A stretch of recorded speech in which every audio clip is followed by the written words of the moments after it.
માને એવા માર્યા છે ને માતાઓ, ઈ માં હજી ઊભા નથી થઈ શકતા. બોલો, ઈ માને એવા માર્યા છે ને વડીલો,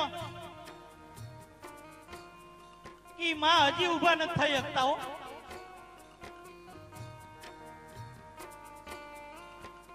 પણ માનો સ્વભાવ કેવો હોય? પોલીસ આવી ને બધું પૂછ્યું ને કે માં તમારે દીકરા છે? તો કે હા. તો તમને આવું કેમ કર્યું? કે અમારા કર્મો. કે તમારી એની ઉપર કઈ કેસની કાર્યવાહી કરવી છે માં? પણ માનો સ્વભાવ કેવો છે એ તો જુઓ. કે નહીં ભાઈ, મારે કાંઈ કરવું નથી એની ઉપર. હો, અરે હજી એમ કે મારે મારા દીકરાનું મોઢું જોવું છે બાપ.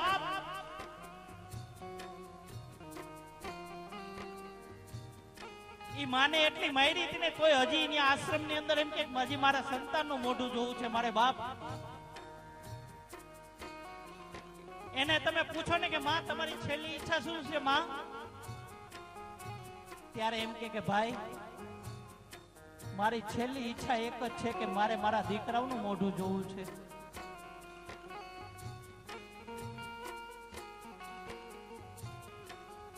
हर मौसम बदलते हैं दुनिया के रंग देखकर. आखी दुनिया नो रंग बदलाय जाए पण मानो रंग कोई दी नो बदलायो. एक ज रंग होय एनो. अरे दीकरो कामे थी मोड़ो आवे ने तो बिचारी राह जोती होय के हजी मारो संतान केम नहीं आव्यो होय, हजी मारो दीकरो केम नहीं आव्यो होय. દીકરાની ધર્મ પત્ની એના છોકરા ઈ તો બધા ખાઈ પીને એના બેડરૂમ માં વયા ગયા હોય. માં પોતે નો જમે કે હજી મારો દીકરો નથી આવ્યો. દીકરો આવે ને પછી જમવા બેસે. દીકરો એમ કે માં તારે મારી રાહ ન જોવી માં, કારણ કે મારે ધંધામાં મોડું થાય ને માં, તારે મારી રાહ ન જોવી. ત્યારે માં હું કે ખબર માતાઓ કે દીકરા મને તારા વગર જમવાનું નથી ભાવતું. હો,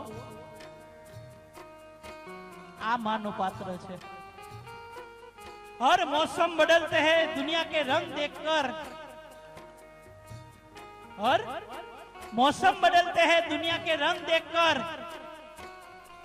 लेकिन मां नहीं बदलती बेटे की हालत देखकर. દીકરા ને ગમે એવી હાલત થઈ ગઈ હોય ને, માં કોઈથી પોતાનો રંગ ન બદલ્યો. એક 80 વર્ષના દાદાને એની વહુએ પૂરી દીધા કે દાદા તમારે બારું ન નીકળવું.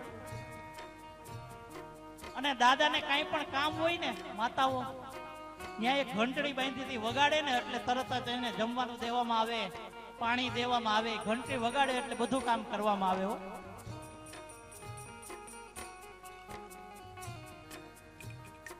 પણ એક દીના સમયે એનો દીકરો એ ઘંટી છોડી લીધી રમતો હતો. એટલે એના પપ્પાએ જોયું કે તું આ ઘંટડી ક્યાંથી લઈ આવ્યો દીકરા? બેટા તું આ ઘંટડી ક્યાંથી લઈ આવ્યો? કે પપ્પા દાદાની રૂમમાં બાંધી હતી ને એ મેં ઘંટડી છોડી લીધી નું વગાડવી છે મારે. કે પણ દીકરા દાદાને કઈક જોતું હશે તો એ કેમ કહે? ત્યારે દીકરાએ બહુ જવાબ સારો આપ્યો કે પપ્પા આપણા ઘરના રીતિ રિવાજ મને બધી જ ખબર પડી ગઈ છે કે આપણે ઘરમાં ગઈઢા થાય પછી હું કરવું.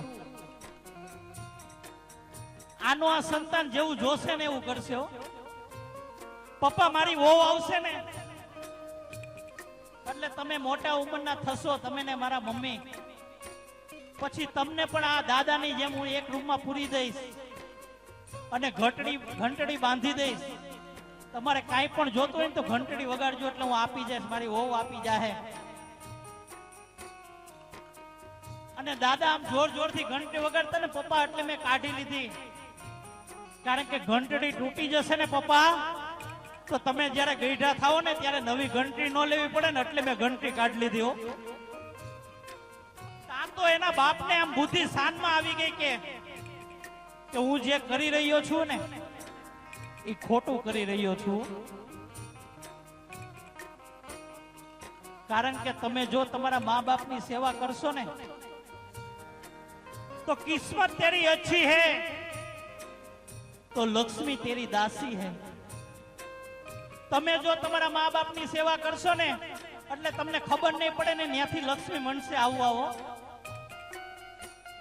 તમને ખબર નહીં પડે એવા મોટા મોટા માણસો મળવા માટે આવશે. કિસ્મત तेरी अच्छी है तो लक्ष्मी तेरी दासी है. कर ले माँ बाप की सेवा घर में मथुरा और काशी है बाप. बाकी રૂપિયા હોય ને બધું મળી જાય નહીં. આવ રૂપિયાથી બધું ન મળે. આ દુનિયાની અંદર પૈસેથી બધું ખરીદી શકાય પણ આ એક મા બાપ કોઈ દી ન ખરીદી શકાય હો. ત્યારે મારો પુનિત મહારાજ શું કે છે? ઓ ધન ખર્ચતા મળશે બધું માતા પિતા મળશે નહીં. માતા પિતા મળશે નહીં. માતા પિતા મળશે નહીં. ધન ખર્ચતા મળશે બધું માતા પિતા મળશે નહીં.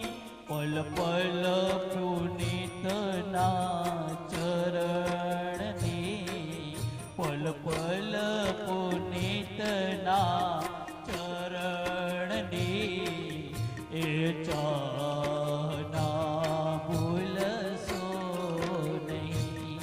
ભૂલો ભલે બીજું બધું મા બાપને ભૂલશો નહીં. અગણિત છે ઉપકાર એના એ હવી સરશો નહીં. ભૂલો ભલે બીજું બધું મા બાપને ભૂલશો નહીં. અગણિત છે ઉપકાર એના એ હવી સરશો નહીં. મા બાપને ભૂલશો નહીં. મા બાપને ભૂલશો નહીં. એને આ દુનિયાના દર્શન કરાવ્યા ને એ પણ એવા આપણા મા બાપને બે હાથ ઊંચા કરીને આપણે જય ઘોષ કરી લઈએ. ત્યારે બોલીએ अपने अपने मात पिता की સદગુરુ ભગવાન કી. પણ 15-20 મિનિટનો મને ટાઈમ